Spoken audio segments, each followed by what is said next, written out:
I made $100,000 my first year of running a course community. I started completely from scratch.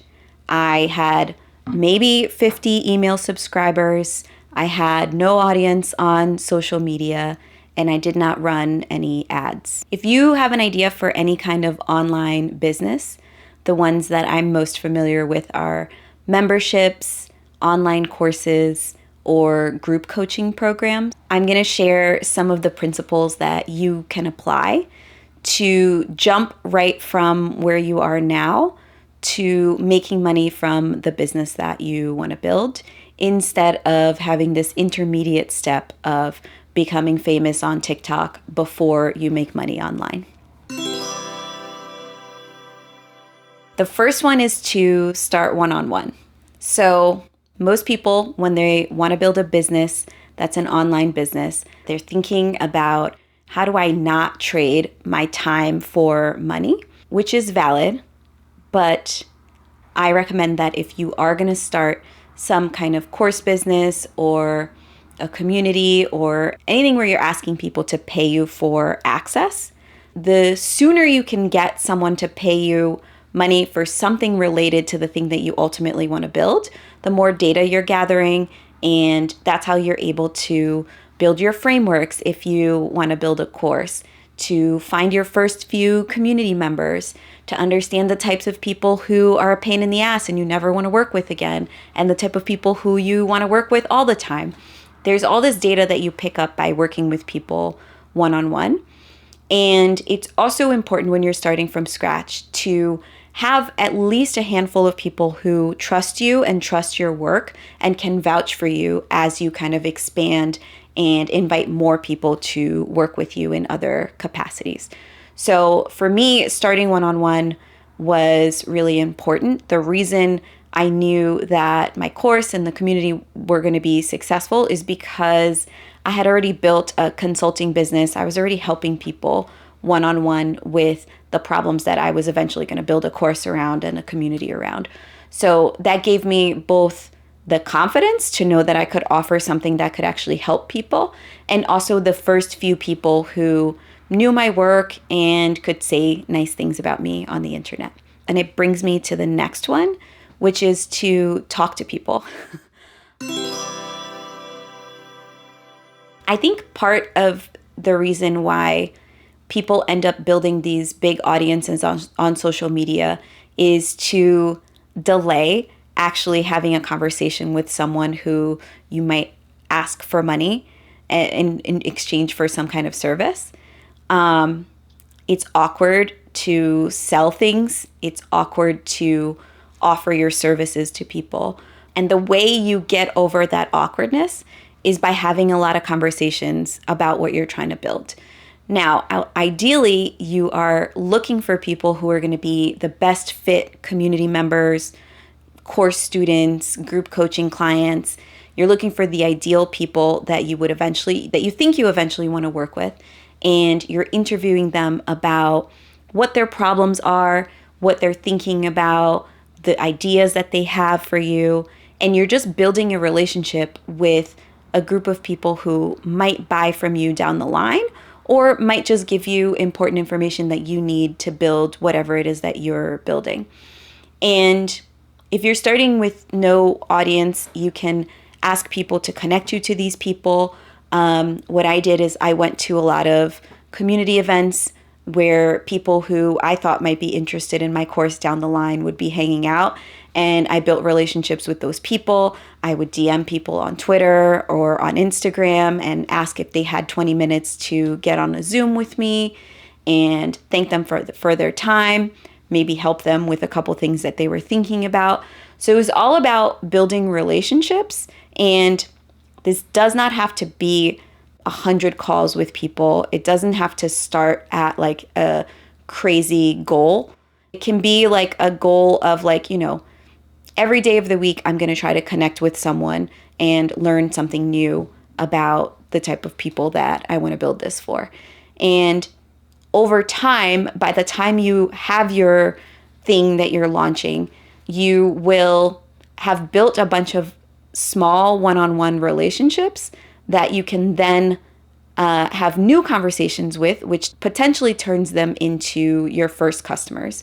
So if the first conversation that you had with someone went well and you stayed in touch, by the time you have a beta to launch, it's a perfect opportunity to go back to them and say like, hey, you told me that this was a problem for you. I took a lot of your advice and this is what I built.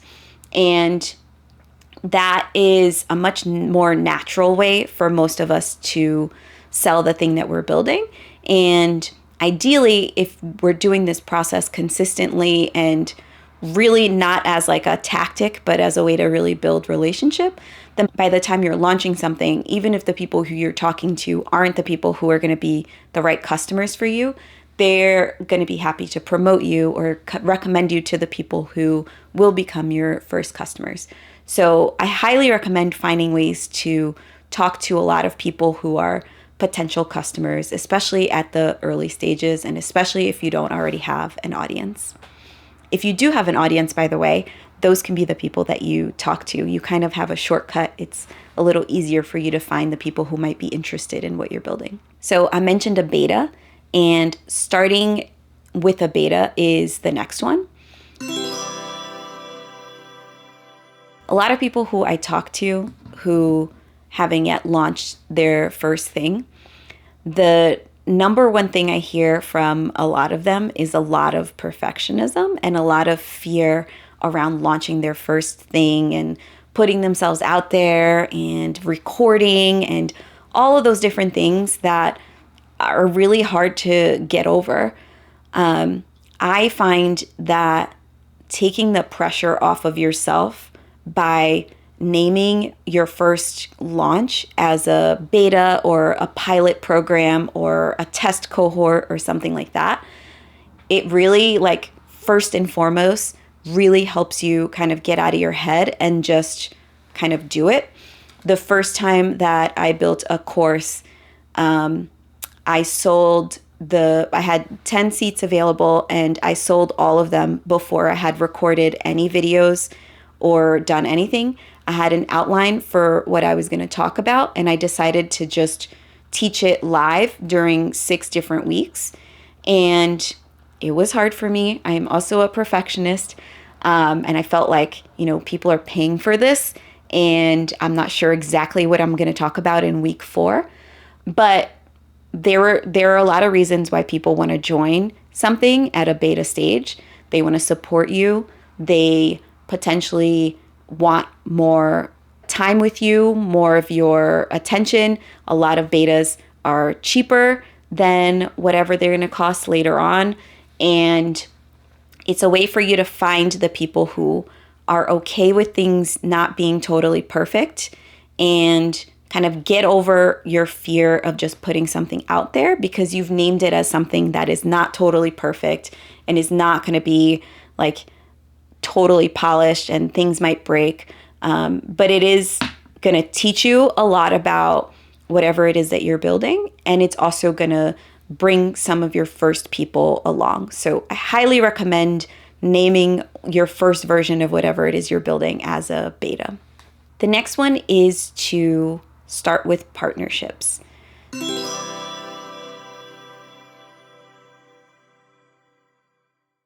So these days, whenever we're thinking about starting an online business, it seems like the only way to do that is to first become famous somewhere online on LinkedIn or TikTok or Instagram or something.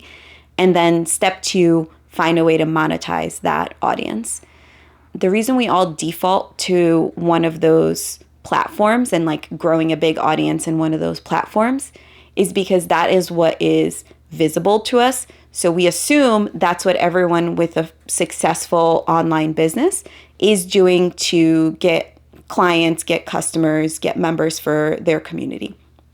The truth is there are a lot of successful online businesses that none of us have ever heard of and that have no online presence whatsoever because they get most of their clients and customers through partnerships. So what are partnerships? I define them pretty broadly. It's basically any opportunity that you have to get in front of someone else's audience or a group of people who might be interested in the thing that you're building, but that is gathered by somebody else. So it's an audience, but it's not necessarily your audience. And then it's an exchange. Like you bring something to that audience, and in exchange, you get their trust and you get to maybe present something to them and meet them in some way. So an example, a really easy example of something I would call a partnership is when you go on somebody else's podcast and you get to talk about your methods and what you're interested in and the community that you're building. And it's a trust transfer from the host to you, and the people who are listening to the podcast get to hear from you and maybe sign up for something that you've crafted for them. Another one of these is if you partner on an event with someone who has a similar audience to you and they're looking for content for their audience. So that could be a workshop that you teach or a gathering that you put together with a partner or something like that. I did a lot of this when I was in that first year of launching the community. I very early on was listed as a Circle partner, and that was right when Circle as a platform was growing a lot and their community was growing, and they needed content for their community to teach them how to build a community business, how to think about growth, how to think about community engagement, and all those things. So I did several workshops for Circle within the community, and that is a lot of the ways that I met a lot of the first people who joined the course community that I had built. So for you, think about who your ideal members are and if there's like a transition that they're going through and who's already serving them at that transition with something complementary to the thing that you want to offer. And then you can think about, is this through a podcast? Is this through a newsletter feature? Is this through, if you already have some kind of audience on social media, is it through doing a partnership on their channel or on their profile or whatever it is? So think about who the people are who are already gathering your audience and how you can partner with them to get in front of their audience. Okay, before we go any further, I want to do a little disclaimer break. Sometimes advice online can make you feel worse about wherever you are in the process. You might be watching this and it's already been a year and you didn't hit 100K. So I think it's important for me to share where I'm coming from with this and just provide some disclaimers on what I'm talking about. The first one is that I hit 100K the first year of running this course community, but I had already done this for other people. I had already worked in this industry. I had already seen how businesses like this worked. So I had a lot of shortcuts. It doesn't mean it was easy. And I still thought about a lot of the things that kind of the beginners think about, which is like, do people really want to hear from me? Is this a good enough idea? All the doubts I still had, but it wasn't my first time doing a lot of the different things that were required to hit that number in the first year. The second thing is I was running a successful consulting business at the time, which meant that I could actually turn down business and make a little bit less for a little while as I put more time into building out the community and figuring that out for a few months before the community was bringing in any money. And not everyone has that kind of luxury. You might have to put in less time because you have a full-time job and you're doing other things in your life. I think it's important to know that I was able to carve out the time because of the situation that I was in at the time, and not everyone is going to have the same luxury, so not everyone is going to have the same results. The third thing is that I think is like usually under discussed is that the 100K is the gross amount. It's like the money that came into the business, but it's not necessarily the money that went into my pocket. During that first year, I actually stayed pretty scrappy. So We didn't have a big team. There wasn't a ton of expenses around it, but I was still paying myself. I was still paying taxes. There are platform fees. I did hire towards the end of the year, so there were people I was paying through it. So that 100K wasn't all profit. The last thing is that I just got lucky with a few things. I happened to meet the right person on the right call. I happened to play with Circle very early on and become a partner really early on. There's a mosquito. They're just things that I think are important to account for. And, if I had gotten sick that year, that wouldn't have been possible. If I lost consulting clients, I would have had to focus on that side of the business more. This is really meant as inspiration for you if you're just getting started and it feels like you don't have a bunch of things in place. But there are also many other paths that you can take and be just as successful or even more successful. These are just some ideas that worked for me and also worked for clients that I had and people who eventually took my course and participated in my community. With all of that disclaimed, the next one I think is pretty important and pretty counterintuitive. It is to not delay charging people money. I believe that if you want to build a business where people pay you for something, you should ask them to pay you for something as soon as you can. This is important for a few reasons. When you're starting with a much smaller audience, if you start with some kind of free offer or like doing work for people for free or anything where people are not paying you money and you're focused on building something for free, a few different things happen. You have no indication that the people who want to work with you when it doesn't cost anything are the people who are going to want to work with you when you're selling something. There's just no indication that those are going to be even correlated, that they're going to be the same people. So for example, if you build a free community and then later you want to build a paid community, you have no indication that the same people who wanted to join a free community are the people who want to join a paid community. And free communities are notoriously hard to convert to paid communities. I want to do a whole video on that later on, so let me know if you're interested. If you want to create content and you want to put it out for people to consume it and you're not sure what's going to come out of it and you don't want to make money off of it, or you're not sure how you're going to make money off of it, then I think that's fine. If you start with the intention that you want to make money from the thing that you're doing, but you're starting to offer something for free to wait for a time when you're ready to charge, what happens is during that time between when you're having to maintain and offer something for free, during that time you either build up resentment or you end up burning out because there's so much to do to support anything that you do. So when people are not paying you and you're doing all this work for them, eventually you start feeling resentful. And I've seen a lot of people burn out because they kind of did too much and offered something for free, waiting for this later payday that never really came because they didn't have enough energy to build up the paid thing later on. So I know it's hard, but that is why I recommend starting with something one-on-one so people can pay you right away, or doing something that's really small that maybe is not yet giving you what you want your hourly rate to eventually be, but it's something where people have to pay you something, and that will give you better data about the people who you're gathering, and that will just make you feel better about all the time that you have to spend on whatever it is that you're building. The last one is to set a launch date and then stick to it.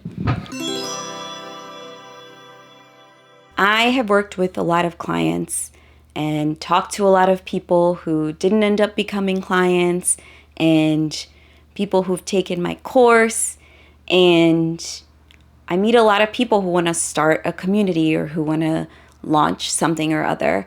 And then I talk to them a year later or 2 years later, and they're like, I'm still thinking about that idea and I just haven't done it yet. For that reason, I highly recommend that when you start thinking about what you want to do, you immediately set your first beta launch date. If you're not sure how long it's going to take you to do everything, I recommend just 12 weeks. So count 12 weeks from next Monday and say that that's your launch date for your beta. That's when it starts. And then count backwards and think about what you need to do between now and then to launch the first version of whatever it is that you're building. What you're actually launching then might change during those 12 weeks. The price might change, how you talk about it might change, the name might change, but stick to the date and make sure you launch something on that date. And that's the fastest way to do what you need to do and actually launch it and not just sit on the idea for a long time. So to help with that, I made you a free resource.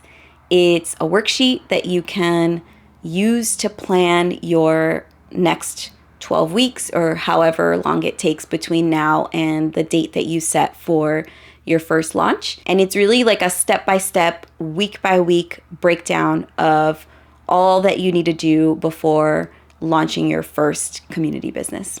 I find that there's a lot of advice for people who've already built an audience online. If you do already have an audience somewhere, that will make everything that I was just talking about infinitely easier. But if you don't, I don't think that you need to delay starting a business. I hope this was helpful. If you have other tips and ideas for people who don't have an audience and want to make money online, I would love to hear them in the comments. And let me know what else I should talk about on this channel. See you soon.